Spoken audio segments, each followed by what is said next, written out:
TikTok, it's time to rock. We're just about on time here, folks, for a continuing saga here on the channel, all things the Beatles, hiding and gliding and riding the algorithm of the Beatles anthology, which is always a trendy, appropriate thing for us to do at least a couple of times a year.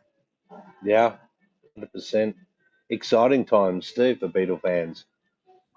Yeah, well, that's right, and I think that's the great thing about this time of the year, especially like we mentioned last week. You know, it's the time of year, guys, when you're going to get packages and new things and remixes and rehashes and things like that. So so long as you've got deep pockets, Brad and Simon, everyone's going to be happy. They are going to be very happy with it because you can spend a lot of money on this stuff, that's for sure. Yeah, I don't know if my pockets are deep enough, Andrew and Simon, to be honest with you. They're pretty shallow. No, well, the good thing, I'm not going to buy the albums, the anthology album, at all. I'll probably get the CD at some stage, Brad. Later on, and the streaming service, I don't know whether or not they're going to, Simon, put that out on DVD later. They may do. They haven't done that, though, with the Get Back thing that's still on Disney. So they're talking about doing that at some stage, but who knows? It might come out, Simon. It may not. Doesn't matter. We can stream it. No, we can stream it, absolutely. I don't know. I mean, the interesting part to me is that you sort of get after is how linked together it all is. How the Anthology 4 thing we talked about last week and the other 3 anthologies, they link directly into this. Yeah. And into these 9 programs. They absolutely link together like that. And a part of the whole package, really. So you've got an audio visual feast to dig into. Unfortunately, it's all online, so you don't necessarily have to buy it, which I think is, originally they weren't gonna release Anthology 4, but only as part of the other 3 anthologies. Which is meaning it was going to be, whatever it is, 300 quid here or something. Which is a lot of money, But then I think there's a bit of pressure to not do that. And can we just release 4 if everyone's got 1, 2, and 3? Which I think is, you can pick it up for 20 quid. That's fine. I think that's, that's where it should sit. I don't think quite £300. Yeah. No, I think it's a good idea that they're streaming it and giving the fans the option to buy it if they want later at a later date would be amazing for the DVD, Blu-rays or whatever.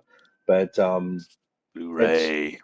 Yeah, but at the end of the day, CDs and everything like that, I still love CDs. I love having a physical product. I personally am going to buy the CDs when they come out because I still use CDs.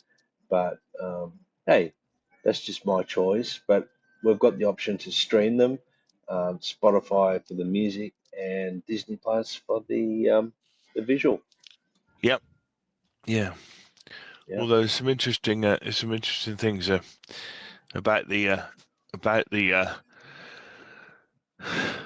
anthology stuff on Disney Plus. It's all of the programs on this one are shorter than the original ones. When it was first released in '95, I was watching a channel called Pop Goes the 60s, which is a very good channel, and he was talking about there's like 10 minutes cut out of each each one pretty much, or quite a lot of time cut out of each one, and what people, I don't know exactly what they cut out. There seem to be some songs that have been cut out, maybe for copyright reasons or whatever. I do. I know what's been Oh, cut off out. you go then, boss. Blind, well done. So, yeah. So are you guys sure you want me to talk about Yeah. this? Are you sure? Was it Sure, sure. spoiler alert? Is it spoiler alert? Talk about it, Andrew, because it's an it's important fine. thing. Yeah.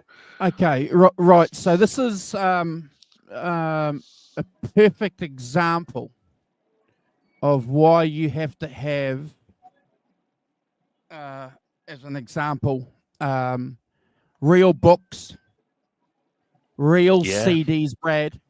Yep. Real albums. Yep. And real DVDs. Yes.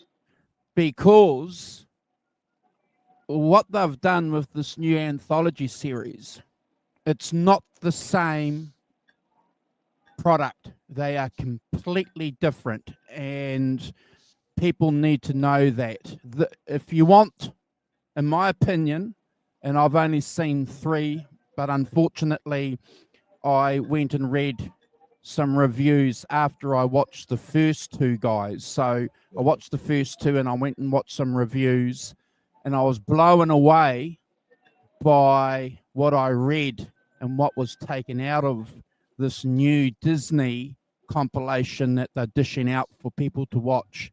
So they've gone through and they've re-edited some of the jokes that the Beatles have said.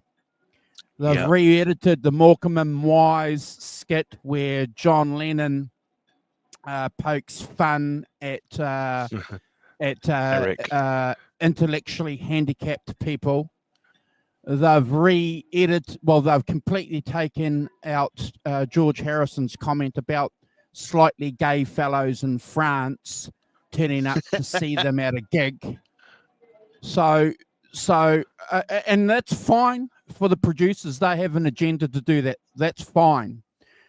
But, you know, for a long time on this channel, Brad and Simon, we've been saying you have to have your own hard copies for you to have the balance view, because when they go through and renegotiate the histories, Simon, which they actually are doing with the Beatles, they are reinterpreting what the Beatles have said.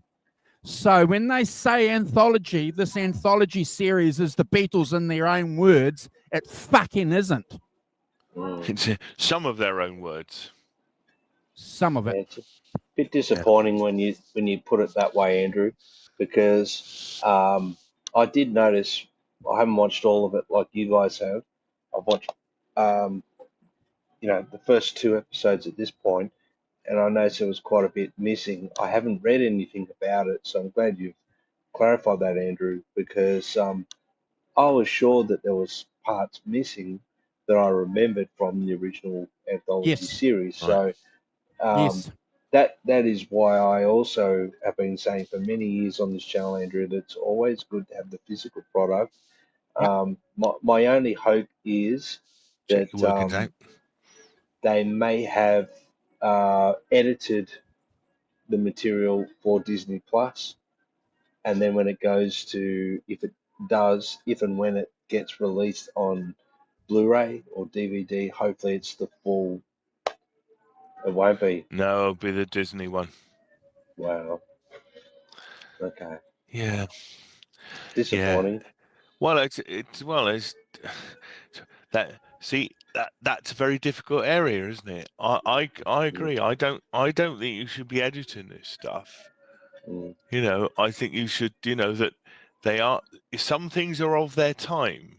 You know, you don't have to take it seriously. You know, I think of myself, as the Mr. Intelligent bloke. You know, I can filter out, and I can, kind of put that aside or whatever as being, you wouldn't go around saying that now, but you wouldn't go around saying things in the 17th century, in the 1960s. It's, and yet to filter it out for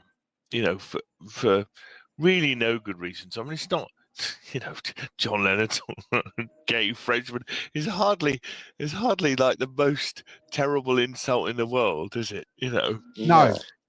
I mean, it really isn't, and what I've watched so far, and as I say, Andrew, I'm really pleased that you've clarified that, because I don't remember the original was 30 years ago. I don't have a memory for 30 minutes, never mind 30. So as I say, I'd seen this Pop Goes the 60s where he was talking about stuff being cut out, but I hadn't gone into, because I thought, well, I better get on and watch them, what the differences are. And it's Simon, interesting. can I just quickly interrupt? So I don't have a problem. I don't have a problem with the package, because I had big smiles on my face, Yes, it is especially fantastic watching, still, isn't it? Watching them come into America, and how Ringo's saying this big octopus is pulling them down, and the way that they just acted as normal Liverpool lads, with the press. I had big smiles, Brad. It's fantastic. Yeah. But it's the ideology, it's the agenda behind the presentation of the greatest band in the world that I have a problem with the producers. Because what was wrong with that 2003 DVD package, Simon? So if they were going to go through, and this is what I thought they were going to do, Brad, I thought they were going to go through and digitize it and enhance it, and they have done that. They've put some AI things in there, like where they go around and there's a montage and you see a photo of the Beatles, and then all of a sudden the Beatles start walking, or going down the stairs and stuff like that. So that's smart. That's clever. That's okay. That's not in the original. And the sound, they've redone the sound, Simon, which we would expect them to do today. Yeah. But the snipping of exactly what the rock professor said, because the rock professor knows about history, because he's the rock professor.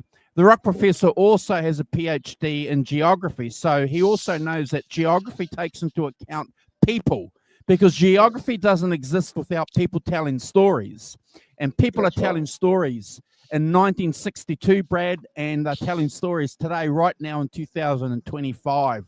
So tell the correct story. Yeah, 100%. I mean, look, a lot of the sayings that were back in the 60s have completely changed too, but we still muck around and say that was fab and that's groovy and things like that. I dig it. I dig it. Yeah, I dig it. So, and I don't see a point behind removing any of that stuff. Then I think that was a pretty poor move by the producers, and probably a pretty poor move by well, we know what Disney Plus is like, so without sort of knocking them, their agendas and stuff like that. So at the end of the day, I think that's a pretty poor move on their part to try and rewrite a lot of this history. The thing is that they're only that if you want to, you can go and find the originals, can't you? With it all still in. Well, then you've got two versions. Which one is the version? I think myself, because I'm old and stupid, I think that there's one version of the truth, and that's what they were like in the 60s. This is what the 60s were like. It's bloody 60 years ago. Come on, guys. We need to be. I'm all for being sensitive for now. But in terms of historical documentation of, it's all part of what the 60s were like. To cut out bits of it, cultural bits. Sorry, Andrew. To cut out cultural bits of it, it's just, to me, it's just, it's not really right. To be honest, you've got to have them in there. And this is the problem I have, Simon, and I totally agree with you, because, and I feel a passion for this, because this is me, this is us, this is our generation. Admittedly, I was born in the 60s. I didn't live through it, but I associate my essence with the 60s, like the three of us and everybody in the chat does. This is us. This is who we are. And when there is a determined effort to go through and not present it as a historian from when I was studying anthropology, where anthropologists were compelled because they were academics to present the facts, the whole truth and nothing but the truth, and you make up your mind because I presented you the facts. Whatever happened to that? It's gone. And they're doing that with our 60s and 70s. Yeah. Well, I don't think it's, for me, history is about presenting as rounded a picture as you can, different points of view, different, but you can't talk about things that happen to, contentious issues. I mean, oh yes, and that's lovely, isn't it? That's what made me laugh just now. Well done, Gretch. Yeah, that's good. Yeah, we can make an exception for things, can't we, Gretch? Yeah, like their haircut. Lovely. But I think that that up until you could argue that up until recently, what we've had is the truth of the victors. Which is only one side of things, isn't it? It's still only one side of things. And if you're going to present this stuff, history of any, you've got to have a rounded view of it. You've got to have all different points of view, and you've got to show the bits. I don't mind being a bit careful, but it's a fairly innocuous. You wouldn't make that joke now. George Harrison wouldn't make that joke now, but he was just being a bit light-hearted and stuff. I don't want to read too much into it. He's a working class lad from Liverpool. He's making rude jokes about the French. Well, that's nothing new, is it? It's you guys have been saying it for 500 actually 1,000 years. 1,000 years, yes, the old two fingers. Yes. Yeah. I don't know if it actually is, but purported to be the bowman showing them, at Agincourt. They still out there two fingers can still shoot arrows at them, right? Australians have been saying it about New Zealanders for 200 years. At least, minimum. Yeah. Only 200 years. What have you not been doing? Yeah, exactly. Honestly. Yeah. No, I agree. I don't, I think that to edit that stuff out, this is wildly insulting about something. I don't think you should be, don't edit out. 10 or 12 minutes out of something is quite a lot of things to edit out, isn't it? Quite a lot of time. And it all adds to the, to what the Beatles were. And as you say, Andrew, they were a bunch of working class lads from Liverpool, and let's not pretend otherwise. And I feel, guys, again, I think we need to pat ourselves on the back here because we feel slightly vindicated for our stance that we've been saying for a long, long time about getting. This goes back to 2020. We were saying this, get your hard copies, get Lord of the Rings now while you can, get before they start, rewriting histories and stuff like that, and and changing lyrics. What the famous one? Can I just make a slight detour? I caught up with some friends who were listening to the Fairy Tale of New York, and the version that came on was the one where the one where they got rid of Cheap Lousy Faggot. It just doesn't sound the same. Just doesn't sound the same as the original version. No, it isn't. No, because it's not, and that's the lyrics of the original one, and it's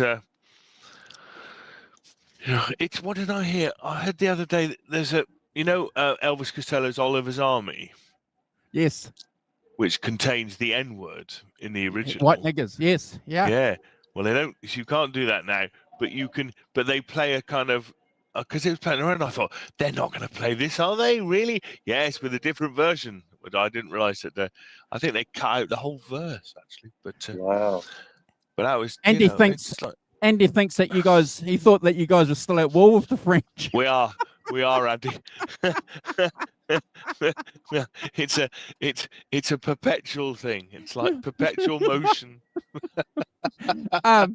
I suppose more so now because all those people that are floating crossover on those dinghies, that must be a slight bone of contention for Englishmen. Yeah. Yeah. But the only good news is they're not all French.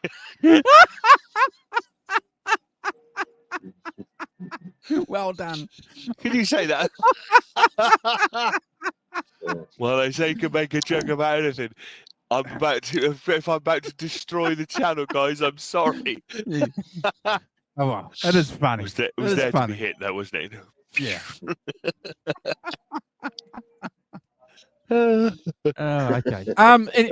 Okay. So look, thank you guys for appreciating, the fact that you know we were on the right track here, and our community was a long time ago with getting hard copies and analog copies, and this is a perfect reason why you should have it. So we've dealt for half an hour on some of the negative aspects. Simon and Brad, should we? Sorry. One sentence opened the floodgates. Yeah. Mon Dieu. We've got to be very careful because Greg Zeppelin's Canadian, and the Canadians, they like their Frenchies, I think. Oh, yeah. Oh, dear. Now we're all in trouble. Yes. Don't upset the Canadians and their French Canadians over there. Talking of that, I was watching a history program. Do you know there's a British comedian called Al Murray? Have you heard of Al Yes. Murray? Well, he does a lot of war stuff. Second World War. He does a really good Second World War podcast with a historian, but he was doing something with Reginald D. Hunter about why the White House is called the White House.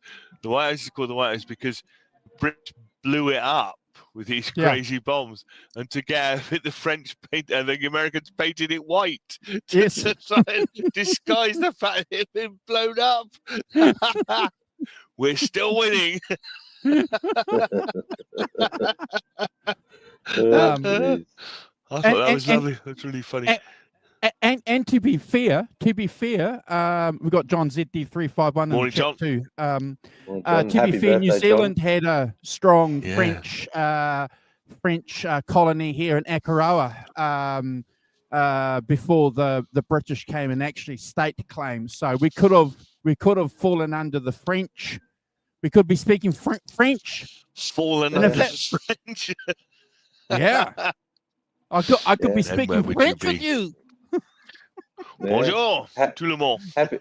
Happy birthday, John. Yeah, happy Yes. birthday, John. And this I'm glad beautiful he card hopped his in. daughter made him. Pretty good Nebraska card. His daughter made him. yeah. That's lovely. How old is he? Yeah. 15? 25. 25, 25, 26. Oh. Simon, do you want to do a shout I out? was going to say, this is the opportunity to say good morning to Arvin. Good morning, Arvin. Gretch. Hi, bro. Morning, Gretch. John.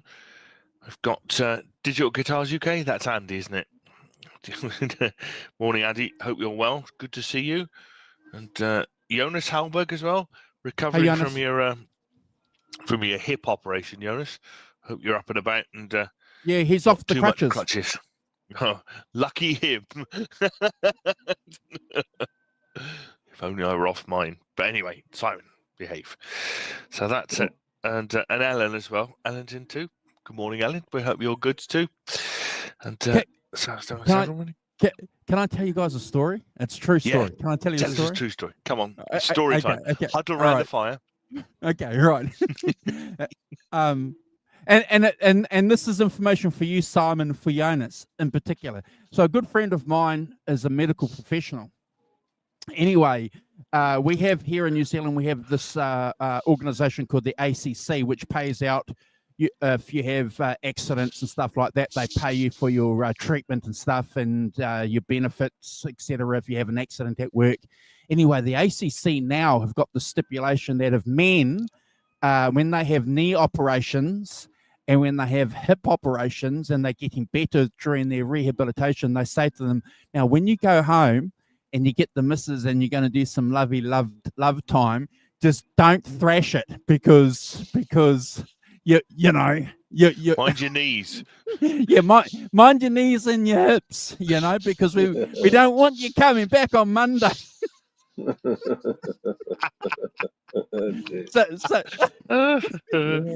So they're making a point of telling guys that. So make sure, Jonas, that your hospital, whatever, gives you that advice. Yeah. Was he in Sweden? Is he Swedish? Yes. Norwegian? Yeah. Yeah, it's probably fine in Sweden. He's paid for it all twice. Yeah.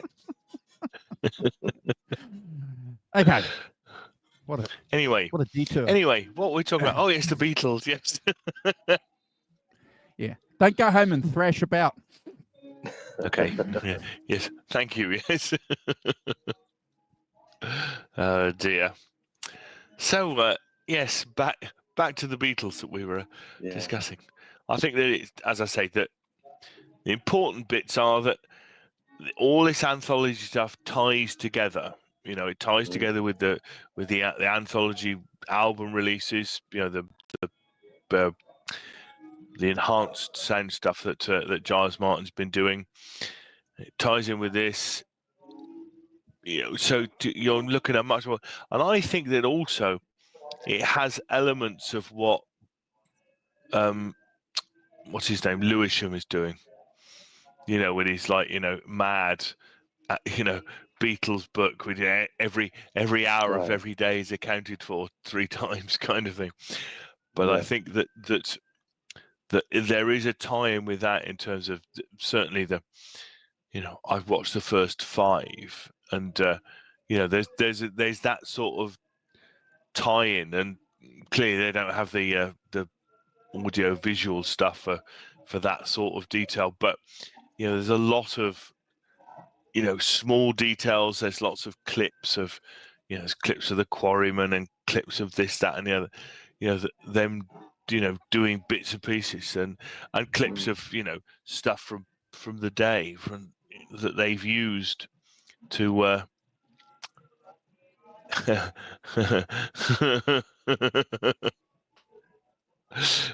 it's that so all those things, if you go to volume 1, it just starts off with with sort of a bit of in my life and a montage, but it's straight into World War II, because really the Beatles were born World War II, and a product of the World War II, product of John and Ringo, product of broken homes, stuff. So it's all in there, and it sort of moves along quite quickly because there's a lot of stuff to get in. But I was amazed by the detail of it. I think it's fantastic.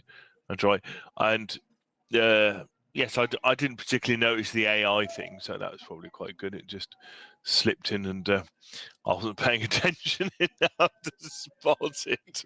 Yeah, there's a bit there, Simon. Quite. It's Yeah. a bit specific. Yeah. And look, but don't get me wrong. I just want to back. I'm highly critical of AI.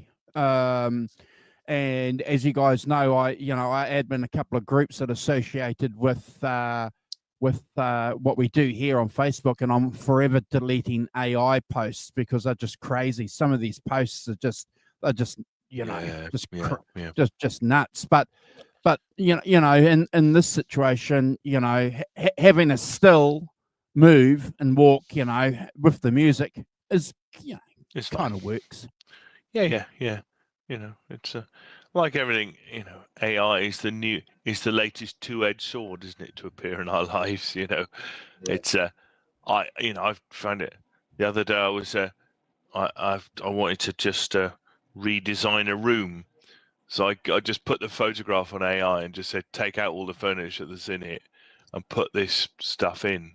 And it gave me like 3 ideas for that, which is, it's like, it would have taken me about 4 weeks to do that in the past. Whereas now, you can go to, I didn't put any measurements in. I literally took a photograph, an estate agent's photograph of the room, said, take away all the furniture and put this in. Put this sort of all-in-one thing. Yeah, it was just, gave me 3 ideas. Fantastic, and that took me 10 minutes. Now I think in those things, that's definitely a plus. Definitely, because it's a tool then to enhance what I'm trying to do, make my life a bit easier, quicker. Yeah. But I think you've got to be. But I think Andrew, your point is well made in that you can spot the AI stuff, really, can't you? There's bears attacking people on their front lawns and stuff. It's clearly all AI stuff and things. Okay, I can see people having lots of fun with it and kind of just messing about with it, and it becomes an entertainment tool, which is one thing. It's when it strays into real life that I think that's where the difficulty starts. But there's one thing that I learnt in particular from watching this series that I'd like to share with you guys, and I'm sure there's a couple of things also too that you guys have picked out, but it wasn't made aware to me how determined George Martin and the Beatles were, especially when it came to those first 5 albums that they were recording, that the singles had to be the best songs before, and they weren't going to include the singles. And John Lennon talks about that. And we weren't going to do what other bands do, put a single on an album and build an album around a single. We were going to give the punters, Brad, 14 tracks. And if they weren't good enough to be singles, they were going to go on the album. So that sort of got my mind thinking, Brad and Simon, that one DVD collection that came out in 2000, 25 years ago now, with all their 27 number ones. Yeah. So they were all singles. So according to that logic, they are, besides being number ones, their best songs, Brad. Yeah, singles. Yeah.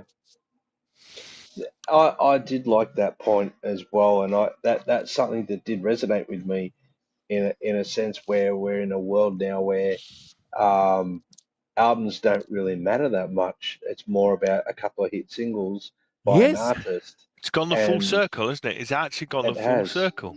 That's And well done, Brad. I thought about that, and I'm glad you brought that point up, Andrew, because I probably would have forgotten to mention that. So, but yeah, I found that my thought pattern behind that, John Lennon's thought, and the Beatles and George Martin's particular way about that was to put the number one singles out, the number one songs, the best songs out of singles, and don't include them on the albums. That's what happens now with artists. They release singles, and you get an album, and it's pretty much throwaway. No one has the attention span for it because they're just used to churning out singles now. Like a video behind the single now is what they do. It's all about that side of it. But it's come full circle. That's what they're doing now. Amazing. Yeah. No, absolutely. That's a really good point, Brad. I think that you could feel like it's come a full circle, and I know they put singles on albums these days, but people will buy just the 2 tracks, won't they, or whatever the single tracks are. Well, I mean, most people on streaming platforms, like, they will just go to the songs they like and listen to them, not necessarily the whole album. And I know that for a fact because I've got a 17-year-old son. That's what he does. Yeah. He goes straight to the songs that he likes and plays them. I go, have you heard the rest of the album, son? And he goes, yeah, when you've played it. But I go, but do you listen to the whole album? Or if it's an artist that I'm not familiar with, for example, and he listens to it, I go, do you know any of our other songs off the album? He goes, no, just those songs. But when we listen to the Beatles, he knows all the Beatles songs, but he only really goes and plays the songs he really likes, as opposed to me putting on Hard Day's Night to listen from start to finish. You know what I mean? Absolutely. He doesn't have a sense of the timeline like we do. Yeah. He just has songs that he likes, and it doesn't matter what era they're from, whatever. Yeah. Don't get me wrong. I used to make mixtapes, with all my favorite songs on it as well. But I think we all did. But I think we all come from an era when you'd put an album on and listen to it from start to finish. That was what I always did anyway. So can I ask you guys a question then? And I'll get you. I'll What get you was that? first. I'll get you first, Simon, to answer it. So you know how you know most people when they talk about the Beatles, and I for one, you know, often involve myself. Revolver or Rubber Soul, you know, is inevitably the conversation you have with somebody, and then that would lead into a conversation around Abbey Road. Now, all three albums, don't get me wrong, are complete masterpieces. But having this information come into my mind over the last couple of days, does that renegotiate us as fans and as music fans? Does it force us to renegotiate those first three albums? Please Please Me, with the Beatles, and A Hard Day's Night? You know, when you consider how much of an effort they went into those early songs that might just get passed off as stepping stones to greatness, Simon. Do you understand what I mean? Yeah. Do you know what? I said one of the things I sort of have to always. It's just how astonishingly brilliant that early stuff is. You know, it's completely different to, you know, there's, you know, and you can say, you know, 62 to 66, 66 to, you know, whatever. You could do that, you know, and you're right when they get, but if you get to sort of like 5 and they're doing stuff from Rubber Soul, it still contains element from, you know, from those first 2 or 3 albums. You know, they're relatively, the backing is relatively simple still. It's still got that lovely kind of pristine melody driven thing that they're doing. But you can see the progress, but it's not. I think that's the interesting bit, is you can still see those roots in those later albums. And I think that one of the things that, you know, that this kind of reacquainted me with and was, you know, how fantastic things like, you know, the early Please Please Me, but Hard Day's Night, Help, you know, the albums, which I've got over there, you know, how good they are, and how, you know, they're kind of that pristine pop thing is, you know, you can see its echoes in the punk stuff of the late 70s, and you could feel its echoes in, you know, later on. And do you know what, it did make me slightly renegotiate those albums, but, you know, really you're thinking they're just brilliant, these songs. They're just, you know, you're right, you know, the first album was made in, you know, a day kind of thing, you know, 3-hour sessions, whatever it is. And you know, there's some stuff in there about in the studio, and they're clearly having a lot of fun, you know, a lot of larking about, isn't there? And kind of, you know, and then off they go, do their thing, get a good one, and off you go to the next one. So yeah, it did make me kind of renegotiate those first 3 albums, and but it just to remind me how really, really, really good they are. You know, and I'm fond of saying here, it's semi-tongue-in-cheek, you know, the Beatles are underrated, but you go and listen to those first 3 albums, you know, and given the context of the time they were being, you know, they were being produced, they're extraordinary. You know, they have that kind of clean thing. They still have that kind of line back into the 50s rock and roll stuff, absolutely, but are taking it somewhere else, melody wise and you know, song structure wise. So yeah, I was, you know, always pleased to be reminded that those early albums are different, but, you know, absolutely, you know, at the center of what the Beatles did. And still, if you go way down the line, those kind of, you know, 4 people in a room playing, still, you know, it remains at the core of what they do. You know, they get more sophisticated, yeah, you know, with particularly with arrangements and with, you know, the technology moves on and things. But, you know, if you go in and, you know, just be able to write those songs very quickly and then, you know, knock them out and things, it's, you know, fantastic, isn't it? So yeah. Brad, what about you? Have you managed to think about that? Yeah, I have, and I have renegotiated the albums again since the Anthology 4 came out on streaming platforms, because you kind of forget in a roundabout way how great of a live band they were. And then you listen to the first three albums, for example, and you know from listening to the Anthology series, Volume 4 in particular, that we're talking about, um, you can hear them performing the songs pretty much as you know them on the record. So the majority of the tracks are done as a tight little four-piece band recorded, Yep. where Andrew, you mentioned Rubber Soul Revolver to Abbey Road, that sort of period there. There was a lot of overdubbing, recording over already recorded tracks.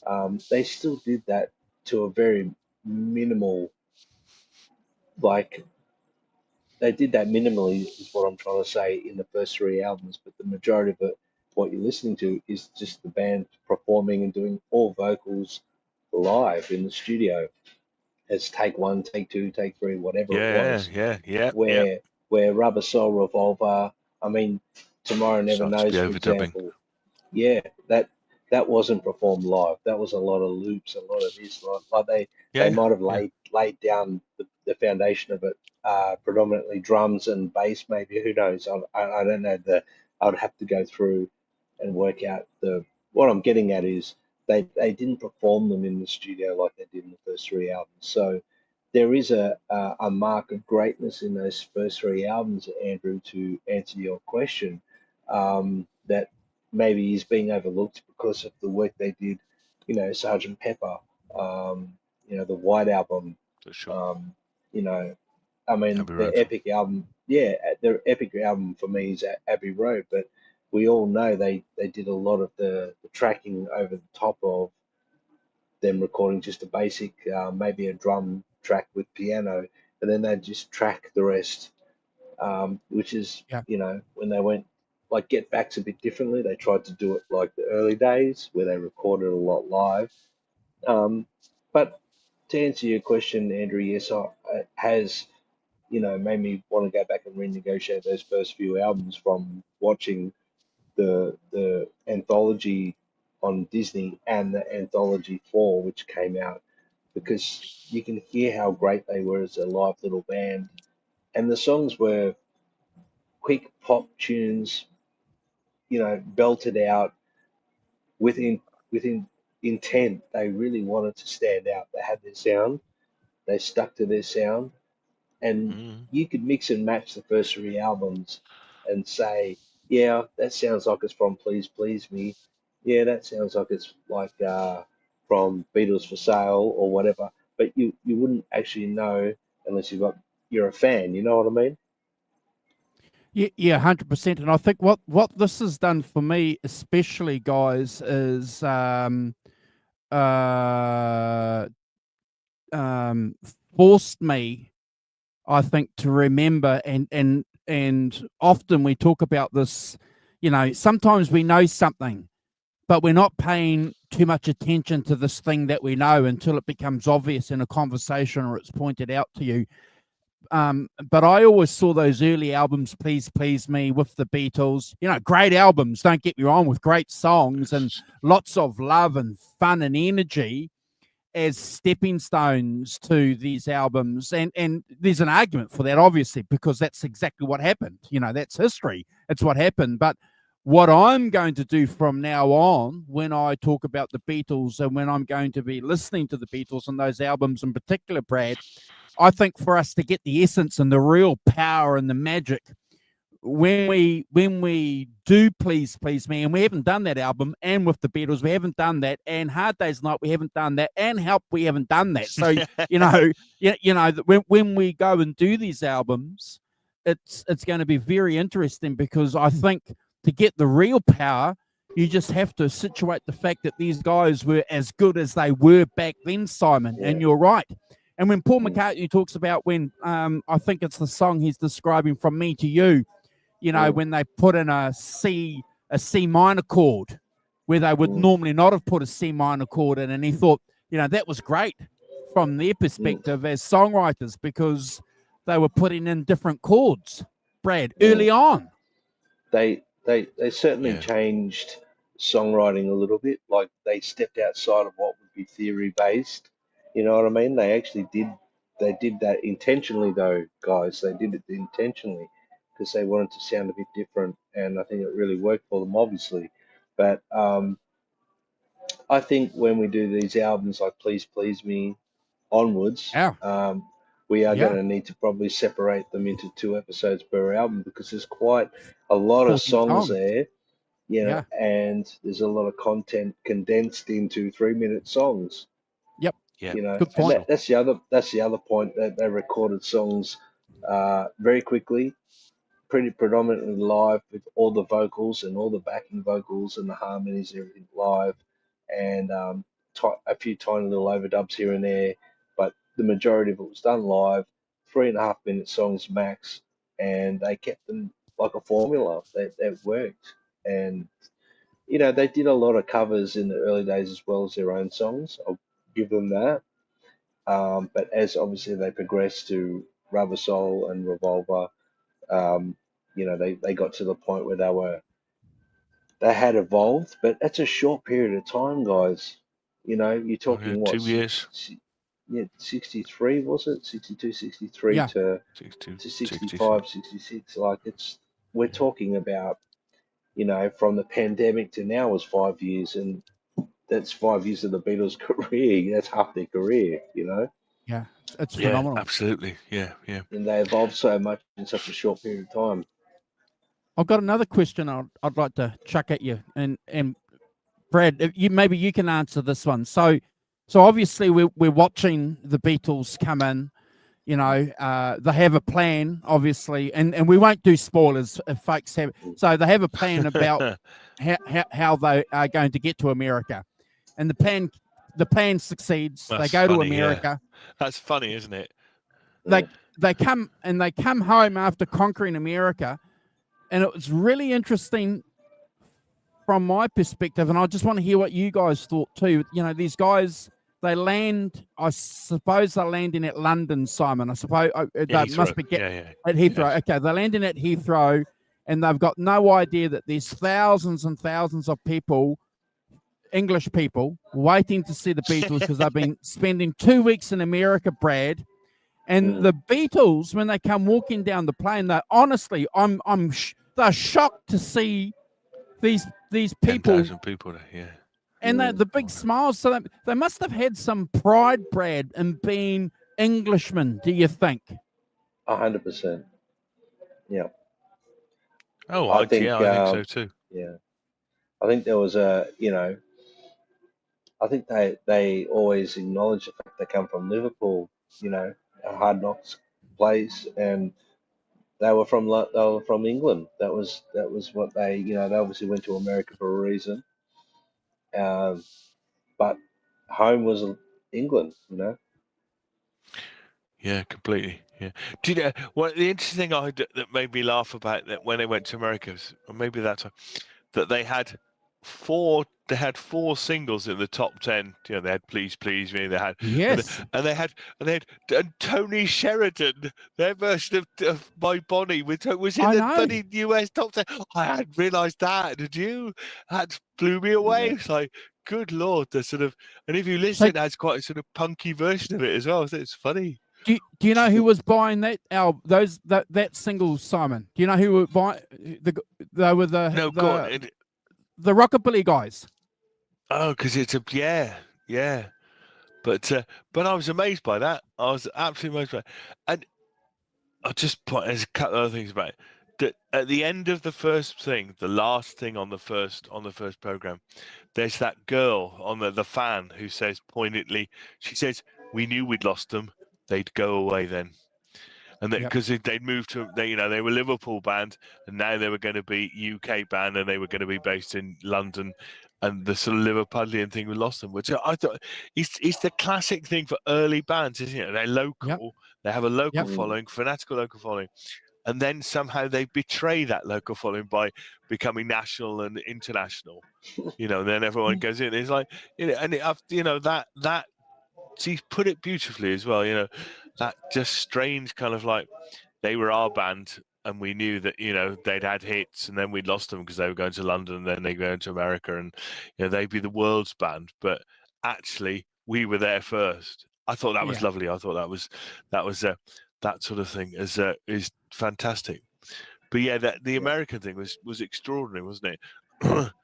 Absolutely extraordinary. But and again, if people haven't watched it, you'll be blown away by this and why it's regarded as one of the greatest points in the history of probably the world, but also rock and roll music. And we've got to do one little shout out, Simon, to the British press, because I think George Harrison makes a note of it.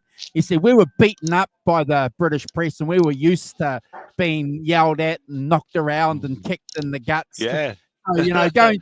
Going to America and getting yelled at by the Americans didn't bother us. Didn't bother us at all, Brad. No. Yeah. Well, because they could just be themselves, don't they? Could be themselves, continue with a knockabout, people shouting stuff out, just in this kind of mayhem of sort of, of doing it, and all that stuff is extraordinary. The sight of the fans writing, note in the hotel in Florida, they're writing notes to them in the sand and stuff, and I say that's what these programs are a joy. It's because and of John those yelling out, details. Who are you? Who are you? Who are you? Who are you? Who are you? So they were interacting, and completely, yeah. What else? Yeah, I mean, don't want to give too much away, but the fact that that With the Beatles, the album cover for With the Beatles, was basically Robert Freeman took the photograph, but he was copying Astrid Kirch's early Hamburg photographs of the Beatles. I thought that was really interesting. I hadn't realised that at all before then. Yeah. Well, that was a good point then for people to be aware of, because again, Simon, I'll just jump in here. That's the Beatles repaying their history back, Brad, because she was really important in their aesthetic change from wearing leather jackets to having, rock and roll haircuts, to having what they call the Caesar haircuts, and wearing collars and looking like, the Italian Nouveau dudes. So she was the reason why they developed that style early on, Simon. One of the key figures. And all her art photographs of them in, arty photographs of them in Hamburg and stuff, coming back around and stuff. And I'm amazed also by how kind of uncynical and playful they are with the press and with particularly Brian Matthews. It does like hilariously kind of George, over to you. Yes. And they would play along with these, when they all phone up the Brian Matthews show when they're in New York and kind of pass it round, kind of pass the phone round. Oh, those are the days. Pass the phone round. And what about Ringo telling the reporter off by saying, and John, how did your wife enjoy the United States? And Ringo goes, shh, shh, shh, no one's supposed to know that.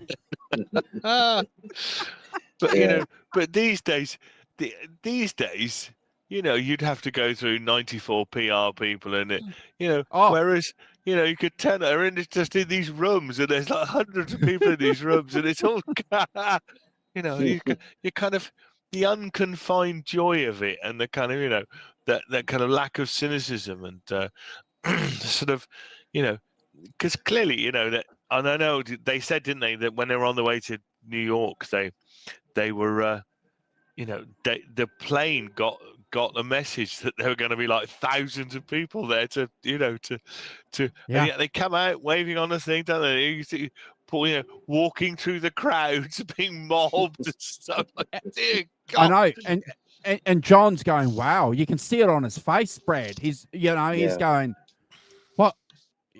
Yeah. Well, they were young gentlemen. Let's think about it. They were in their early 20s. You know what I mean? Yep. It was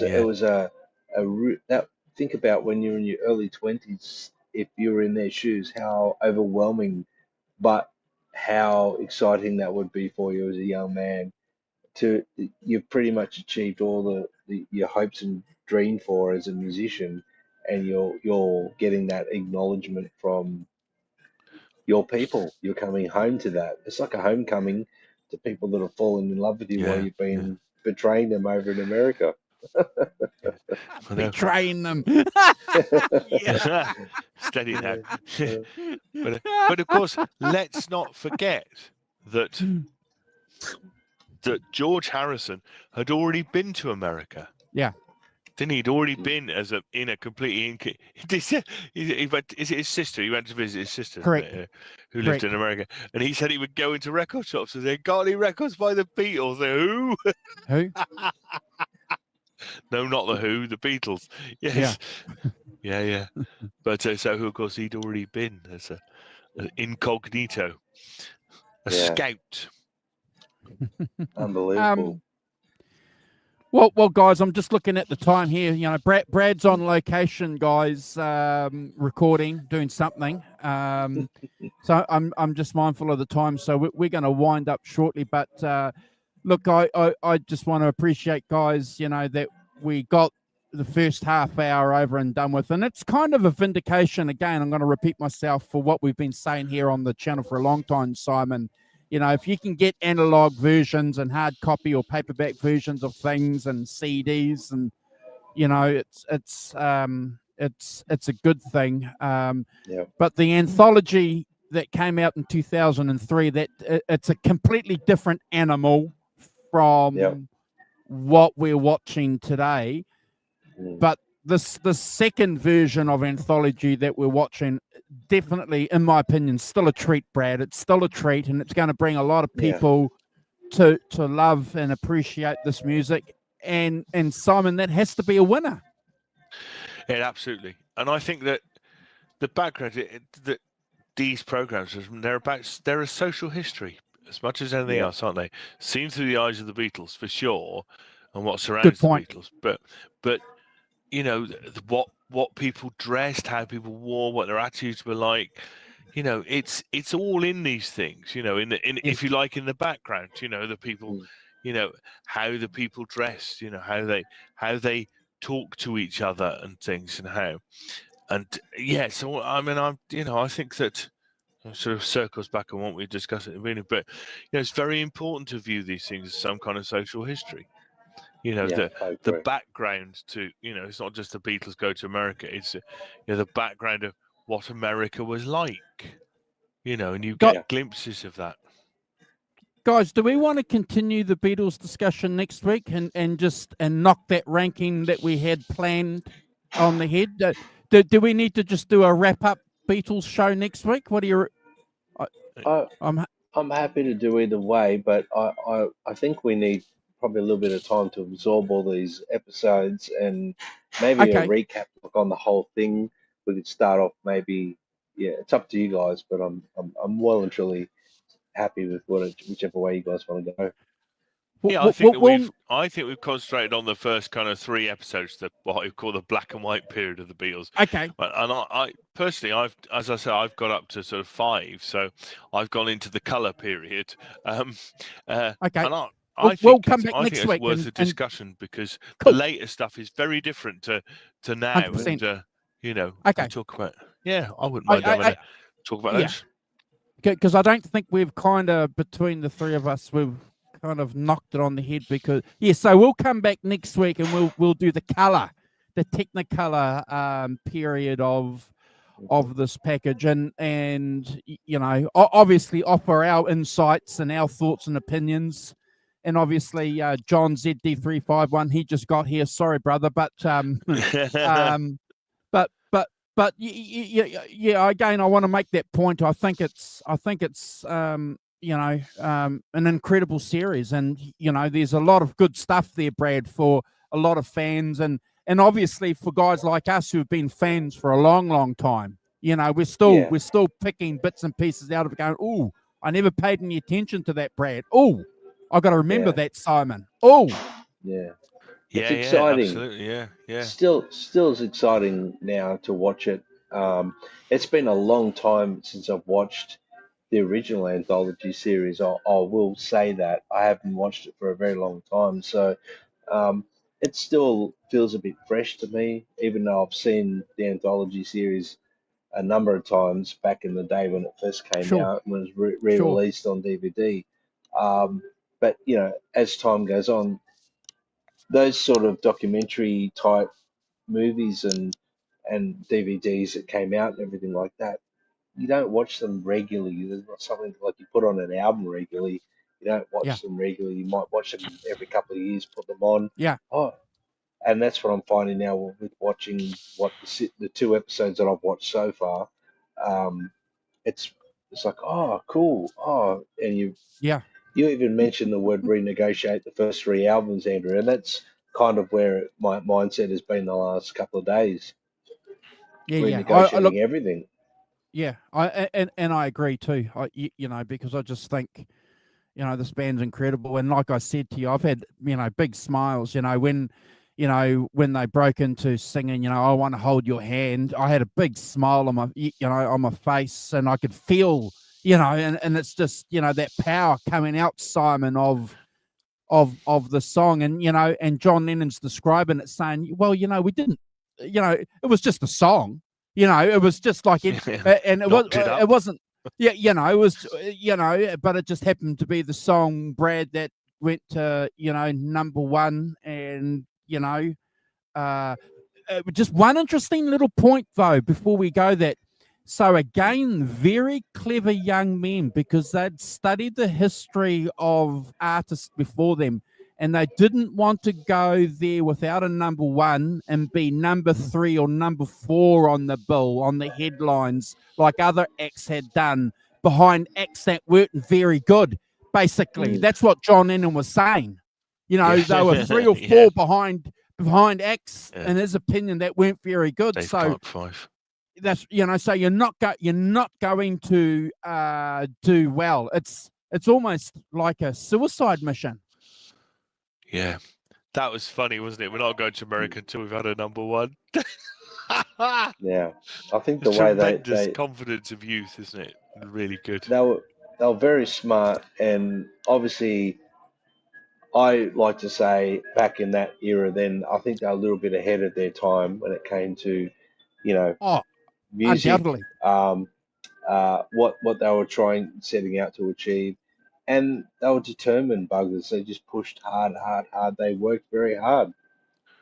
Yeah, did they they did what? work hard, didn't they? Yeah. Did they what? When Yeah. they, so 2 albums, 4 singles, 3 EPs, and a film, Not and bad. tours, Yeah, and a yeah, tour I of the UK, Scandinavia. Yeah, yeah.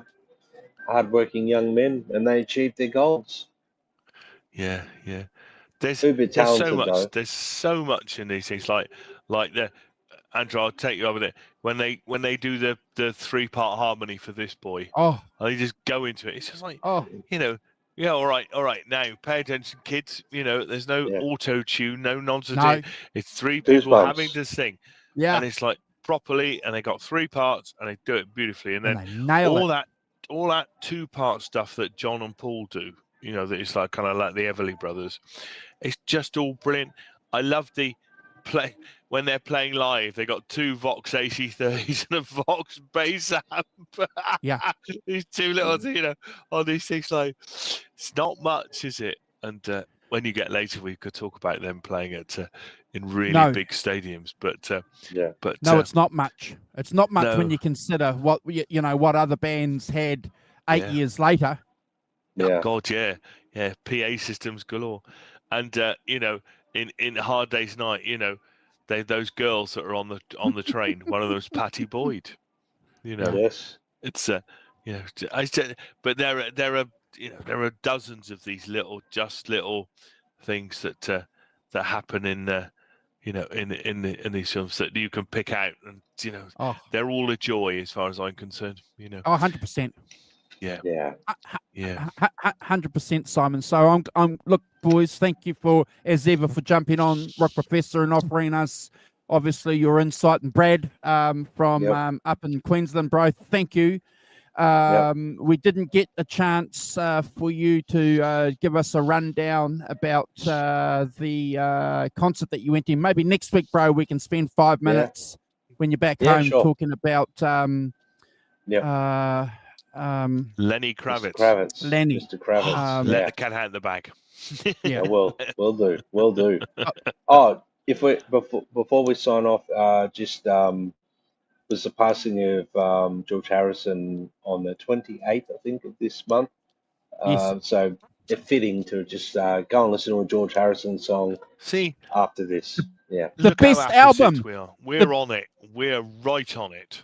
The best solo album by any Beatle. All things must pass. All things must pass. The Go best put on solo Isn't It a album. Pity? Go put on Yeah. Isn't It a Pity? Yeah. Yeah. You know, well, Yeah. I couldn't Agree. believe it. I couldn't believe it when Simon said it was the best solo album. I thought Simon, no.